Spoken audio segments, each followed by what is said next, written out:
Et coucou Booktube, j'espère que vous allez bien. On se retrouve aujourd'hui pour une nouvelle vidéo. On est au début du mois de février et du coup j'avais envie de vous faire une petite vidéo pour bien commencer le mois de février avec un bilan du mois de janvier, ma pile à lire du mois de février et mes derniers achats que j'ai pu faire, voilà. Donc pour ceux qui viennent de TikTok, je pense que vous avez déjà vu brièvement ces vidéos là, mais je me suis dit sur YouTube on peut faire un format plus long et du coup je pourrais plus parler des livres. D'ailleurs n'hésitez pas, si vous avez des envies particulières de vidéos que je peux tourner, n'hésitez pas à me le dire, enfin des envies de vidéos que vous avez envie de voir sur ma chaîne, je prends toutes les recommandations. Donc du coup pour commencer, on va commencer avec un petit bilan du mois de janvier.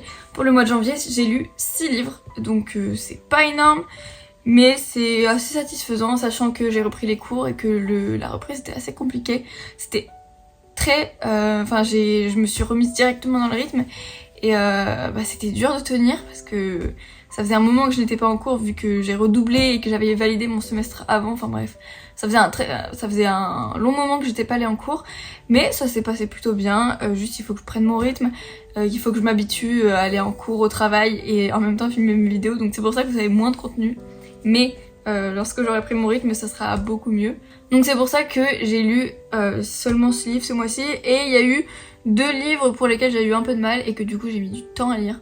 Alors déjà j'ai commencé le mois avec une saga, donc c'est la saga La Guerre des Royaumes, avec le tome 1, Un Royaume d'ombre et d'épines, et le tome 2, Un Royaume de glace et de cendres. Alors le tome 1 j'ai été très mitigée, je crois que j'ai dû lui mettre une note de 3 sur 5, et le tome 2 j'étais plus à 3,5 sur 5, j'ai vraiment beaucoup plus kiffé le tome 2. On part sur la trope de guerre entre humains et faées, et on va suivre Élise. Donc dans le tome 1, Élise est une princesse timorane.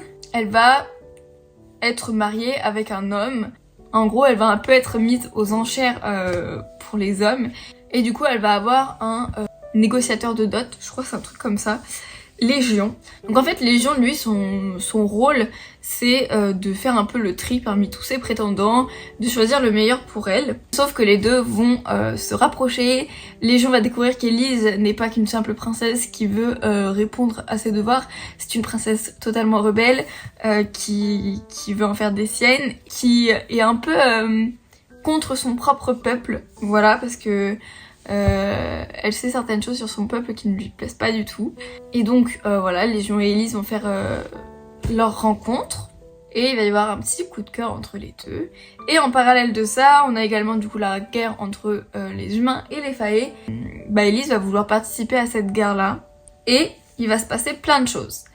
Du coup dans le tome 1, on est plus sur la mise en contexte, enfin la mise en place du contexte des personnages, etc. Donc c'est assez mou, enfin le tome 1 c'est pour ça que j'ai eu du mal, c'est parce que je le trouve assez mou, assez plat et sans trop de rebondissements, sauf à la fin, où à la fin on entre plus dans le vif du sujet et du coup il y a beaucoup plus de plot twist, de rebondissements, mais sinon j'ai trouvé le début assez mou et c'est pour ça que j'ai mis du temps à le lire.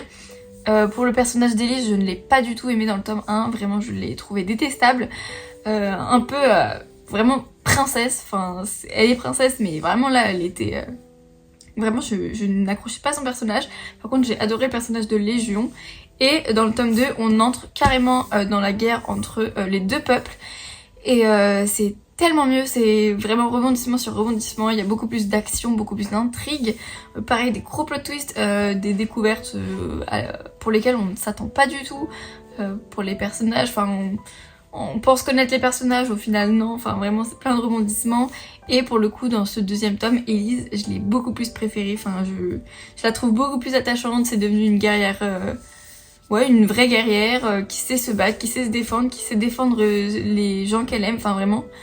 Et je l'ai beaucoup aimée dans le tome 2, donc voilà. Je sais plus exactement combien il y aura de tomes dans cette saga, mais c'est pas le dernier. Et je crois qu'il y en a 6. Mais voilà pour cette saga. Un peu mitigé pour le tome 1, mais le tome 2 j'ai vraiment adoré. Donc je vous recommande cette petite romantésie. J'ai oublié de dire que c'était une romantésie d'ailleurs. Ensuite j'ai lu Et il vécurent de Steven Salvatore. Donc ça c'est une boys love romance, donc c'est une romance entre 2 hommes et j'ai adoré vraiment. C'est tout ce que j'aime, vraiment c'est mes romances préférées. Donc, comme je vous l'ai dit plusieurs fois pour tous ceux qui ont vu mes vidéos, c'est tellement dans la vibe Heartstopper, Sex Education et c'était une très très bonne lecture. très sur la question de l'acceptation de soi, la remise en question, le coming out, enfin tous ces sujets-là, et j'ai trouvé ça hyper intéressant. C'était vraiment une romance douce.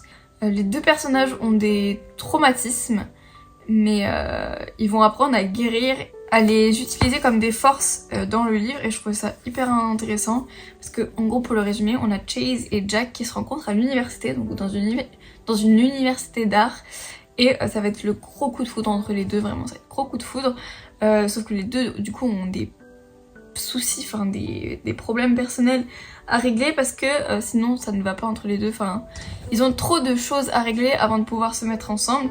Par exemple pour Chase, lui il est perdu, il n'arrive pas à s'accepter, il sait pas comment se genrer dans la société, parce que dans la société on est très sur les genres avec il, elle, mais lui il sait pas du tout comment se considérer. Il sait qu'il est gay, ça c'est, il en est certain, mais il sait pas trop comment se définir. Et en même temps, il souffre de dysmorphophobie. C'est une maladie mentale un peu. La dysmorphophobie, c'est un peu, c'est l'impression d'avoir un énorme défaut et qui vraiment est choquant et qui rend laid, alors qu'au final c'est un tout petit défaut. C'est un tout petit truc. Et là dans le livre, par exemple, c'est son poids. Il a l'impression d'être énorme, d'être obèse, alors qu'il est juste.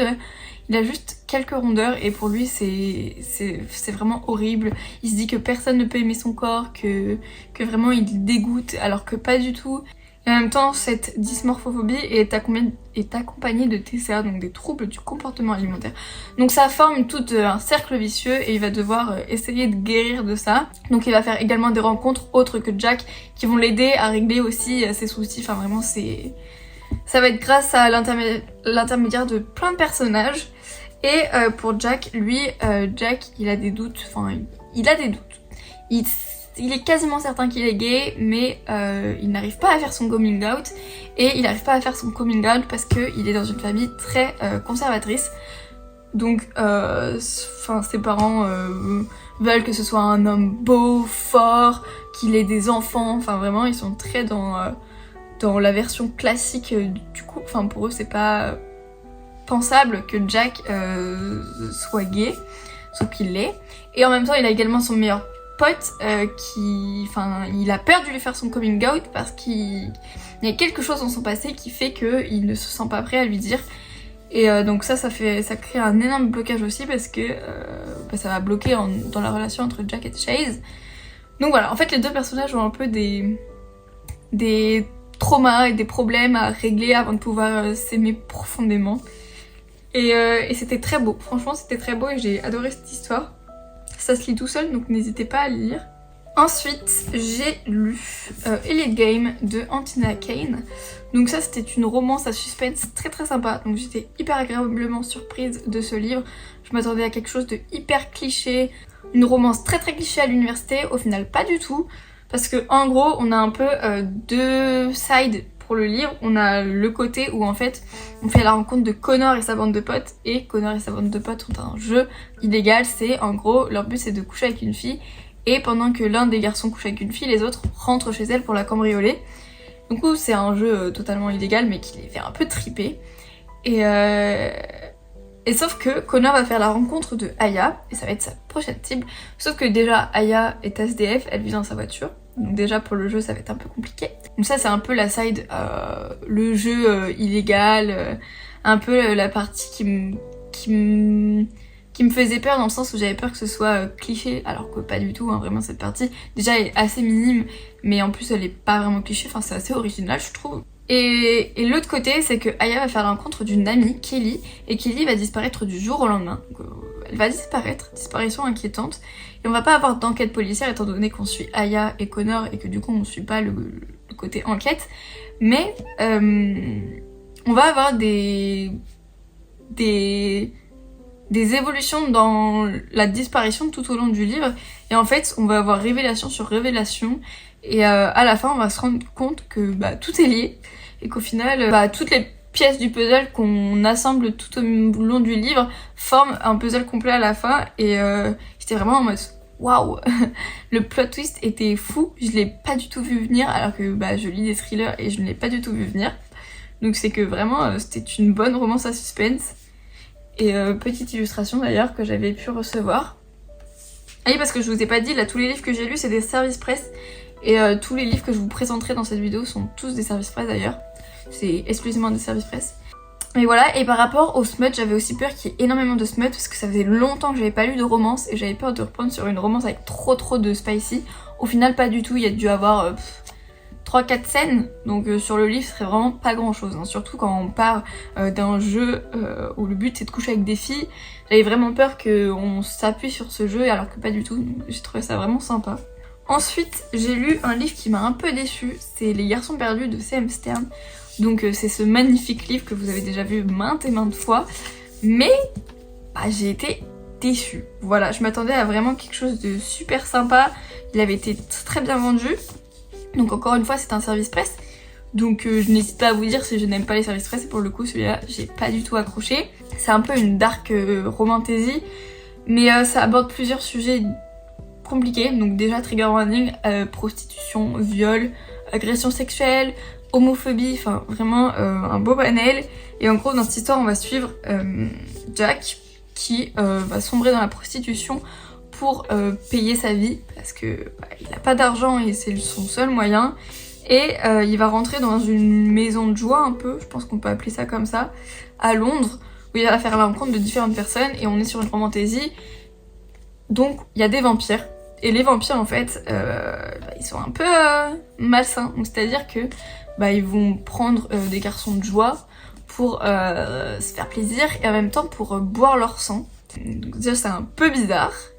Et Jack lui va avoir un contrat avec un vampire et ce vampire va être hyper malsain. Donc il va l'agresser, enfin il va vraiment se passer des dingueries.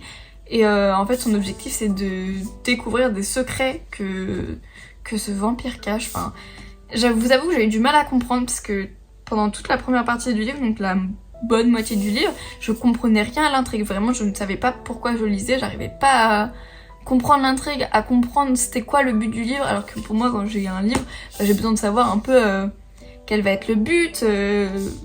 Enfin, entre, par exemple, pour Hailey Vécure, l'objectif c'était que Jack et Chase règlent leur trauma pour pouvoir finir ensemble. Là, aucune idée. Enfin, juste, je suivais. Ils se prostituaient pour vivre. Sauf qu'en fait, on n'avait même pas l'impression qu'ils le faisaient pour mettre de l'argent de côté et pour finir ce métier. Pas du tout. À aucun moment c'était abordé. C'était vraiment, je ne comprenais pas l'intrigue. Donc j'ai trouvé ça hyper dommage. Ensuite, sur la plume, on est sur une plume avec un langage très soutenu, donc c'est très beau. Mais moi, j'avoue que j'ai eu du mal pour cette histoire-là en particulier. J'ai pas du tout accroché. Et ensuite, sur les personnages, je les ai pas du tout trouvés attachants. Je les ai trouvés... ils m'ont fait ni chaud ni froid. Donc je trouvais ça un peu dommage. Mais voilà, du coup, je préfère ne pas vous mentir. J'ai été très déçue de ce livre. Après, libre à vous de le lire et de vous en faire votre avis, vraiment. Je pense qu'il y en a qui peuvent aimer. Juste, il faut être prêt à lire énormément de smut parce que c'est quasiment qu'autour de ça, étant donné que c'est que sur la prostitution. Donc voilà. Après, il y aura un tome 2, donc je pense que je prendrai quand même le tome 2 pour lire la suite et peut-être pour me réconcilier avec ce livre. Ouais, assez déçue et j'ai vraiment mis du temps à le lire, donc je trouve ça un peu dommage. Ensuite, j'ai fini le mois, j'ai lu le tome 1 de Aurora et actuellement je suis toujours sur le tome 2. Donc en fait je pense que j'aurais dû faire une pause entre le tome 1 et le tome 2, mais c'est pas grave, il faut que je le finisse. Mais du coup le tome 1 d'Aurora c'est l'expédition fantastique et dans ce livre là on va suivre deux jumeaux, donc Arthur et Maudie. Ils ont perdu leur père qui est parti en expédition pour découvrir le monde. Et lors d'une expédition, du coup, il a disparu et les autres explorateurs affirment qu'il est mort. Mais Arthur et Maudie se disent que c'est pas possible. Enfin, connaissant leur père, il y a beaucoup de choses qui mènent à penser qu'il n'a pas vraiment disparu, mais que ça a été un coup monté pour lui faire rater son expédition. Enfin, ils doutent de plein de choses. Et du coup, quelques mois plus tard, la même expédition va être relancée pour réexplorer la même partie du monde. Et Arthur et Maudie vont décider de participer à cette expédition pour comprendre la disparition de leur père, d'aller sur ses traces pour comprendre cette disparition et savoir s'il a vraiment disparu ou pas. Et en fait, tout au long du livre, ils vont découvrir des choses qui vont leur faire comprendre cette disparition. Et c'était hyper sympa parce que du coup on partait voyager à travers le monde, à travers différentes cultures, différentes populations. Et donc il y a un peu de fantastique avec des animaux qui par exemple parlent par télépathie avec les humains et c'était assez sympa. On est sur une fantasy jeunesse, donc c'est pas extrêmement détaillé, c'est-à-dire que l'expédition va pas être totalement détaillée, on passe vite d'une action à une autre. Mais limite j'ai trouvé ça sympa parce que comme ça c'est un moment détente, pas de prise de tête, juste on voyage, on suit l'enquête des deux jumeaux et voilà, franchement c'était très agréable à lire et très sympa. Et actuellement, je suis en train du coup de lire le tome 2, je peux pas vous en parler parce que j'en suis au début. Mais comme je vous l'ai dit, j'aurais peut-être dû faire une pause, je voulais enchaîner les deux, mais j'aurais peut-être dû faire une pause. Donc voilà déjà pour mon petit bilan du mois de janvier qui est composé de 6 livres. Et maintenant je pense qu'on va partir sur ma pile à lire du mois de février. Du coup j'ai plein de livres autour de moi parce qu'on va pouvoir faire on va pouvoir parler de plusieurs choses en même temps. Déjà je vais vous présenter les arrivées littéraires du mois de janvier. Donc tous les livres que j'ai reçus pendant le mois de janvier en service presse qui vont du coup constituer ma pile du mois de février. Donc c'est à dire que tous les livres que j'ai reçus pendant le mois de janvier, du 1er au 31 janvier, constituent ma pile à lire du mois de février. Et ce sera pareil pour les prochains mois, genre tous ceux que je vais recevoir en février seront lus pendant le mois de mars. Donc ça vous montre mes réceptions du mois de janvier et en même temps ça vous fait ma pile du mois de février. Ensuite je vais vous montrer tous les livres que j'ai moi achetés pendant ce mois de janvier. Donc il y en a beaucoup, c'est pour lire des services presse, enfin c'est relié à des services presse que j'ai reçus. Et voilà, je pense que ça fera tout. Je sais pas trop par où commencer, je pense qu'on va présenter comme je le sens. Déjà, on va commencer par le début de ma pile du mois de février. Déjà, il faut que je finisse Aurora le tome 2. Et ensuite, j'ai 2 livres que je veux lire parce que je les avais reçus en décembre et que je ne les ai toujours pas lus, c'était service presse. Déjà, j'ai Battle Dragon le tome 1 qu'il faut que je lise. Et ensuite, j'ai le manga Crispy 2052 qu'il faut aussi que je lise. Ça se lira très vite, mais j'ai très hâte de le lire. Donc voilà, déjà ça, je vais commencer mon mois de février avec ces 3 services presse qu'il faut vraiment que je finisse. Mais du coup quand j'aurai fini cela, j'aurai fini tous mes services presse de décembre, donc ce sera bon, je serai plus en retard. Ensuite, avant de partir sur mes arrivées littéraires, je vais vous montrer également ce que j'ai acheté.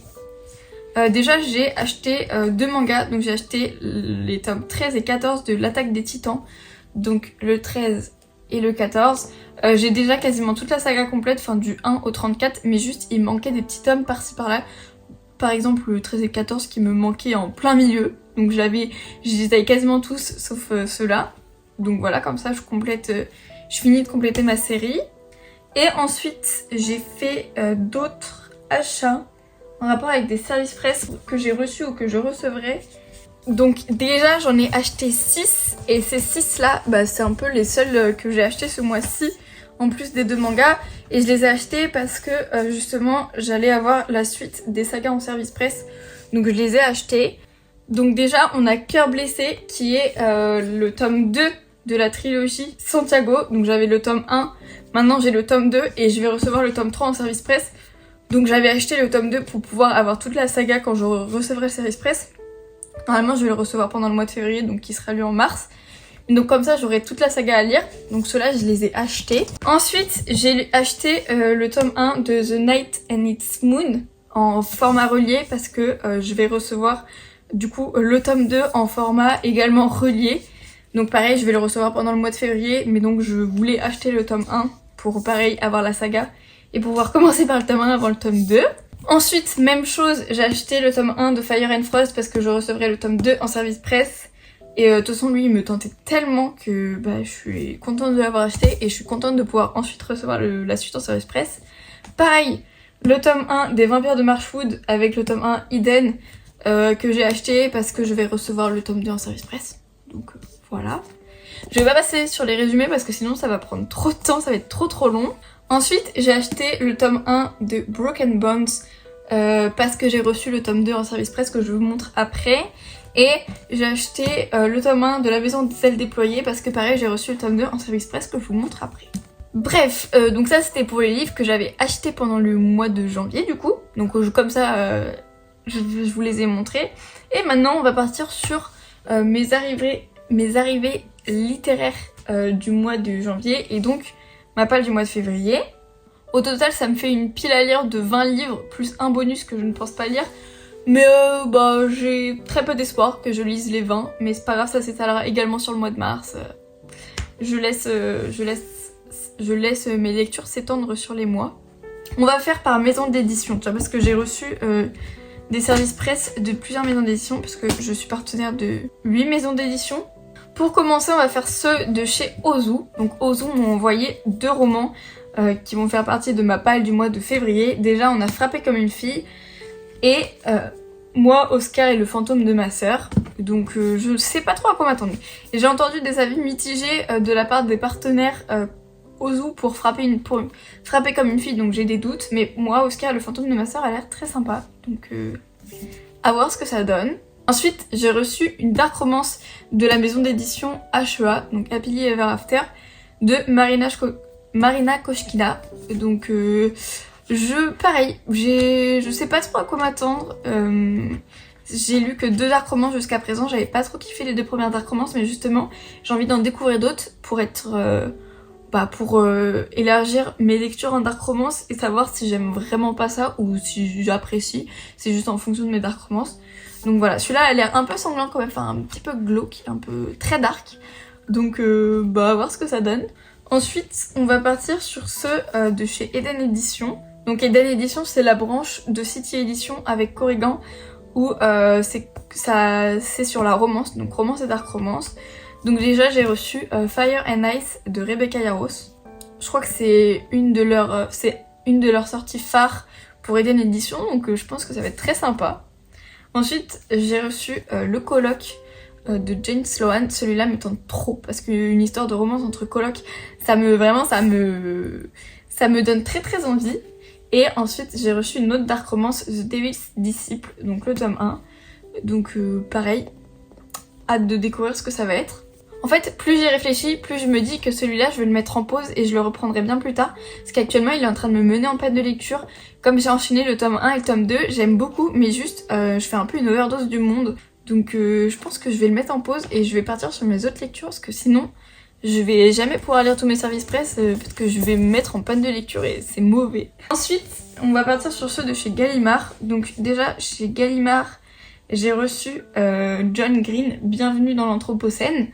Donc c'est des chroniques où John Green étudie les paradoxes de la condition humaine et notre incidence profonde sur la planète. Donc je pense que ça peut être très sympa et assez original à lire, très instructif aussi.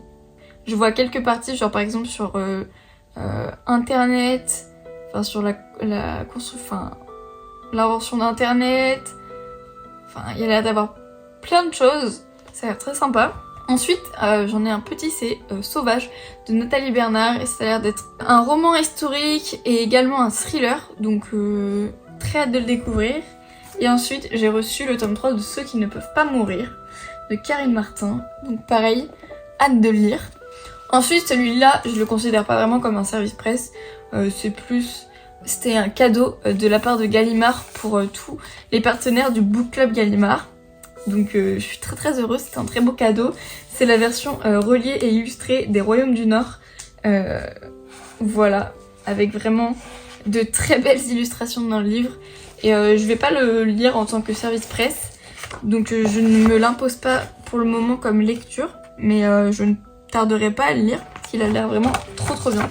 Ensuite on va partir sur ceux de chez Addictive. Donc Addictive, j'en ai 5 plus une lecture que moi j'avais achetée que je veux lire. Donc déjà j'avais reçu My Rules et c'est le spin-off de No Rules.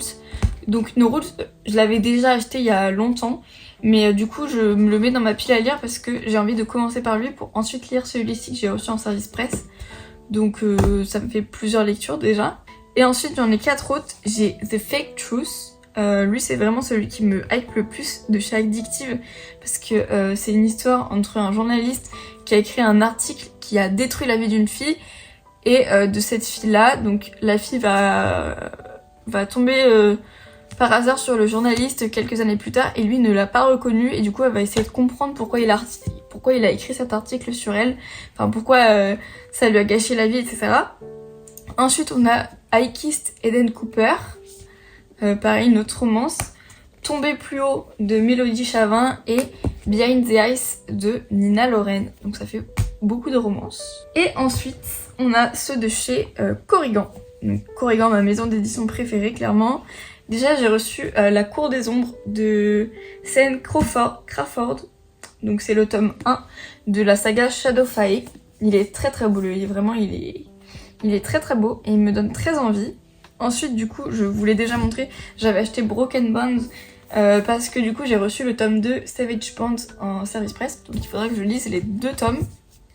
Et ensuite pareil je vous l'ai montré, j'avais acheté La Maison aux ailes déployées le tome 1 parce que j'ai reçu le tome 2 La Maison au cœur exalté en service presse, donc voilà. Bref, ça fait beaucoup de livres que je vous montre, ça me fait une énorme pile à lire pour le mois de février. Mais j'espère que cette vidéo vous aura plu. Et je suis passée assez vite sur les livres, à part pour le bilan. Mais parce que si je devais vous résumer tous les livres, la vidéo aurait vraiment duré 2 heures. Et je pense que là, elle doit être déjà très très longue. De toute façon, pour tous les livres que je vous ai présentés en tant qu'arrivée littéraire et pour ma palle du mois de février, on aura une vidéo du coup en fin de mois de février avec un petit bilan de mes lectures de février. Donc à ce moment-là, vous aurez mon avis complet sur les livres. Donc ce sera un peu plus sympa. J'espère que la vidéo vous aura pas trop ennuyé, que vous aimez bien ce format. N'hésitez pas à me le dire. Et sur ce, moi je vous fais plein de gros bisous et je vous dis à très vite pour une prochaine vidéo.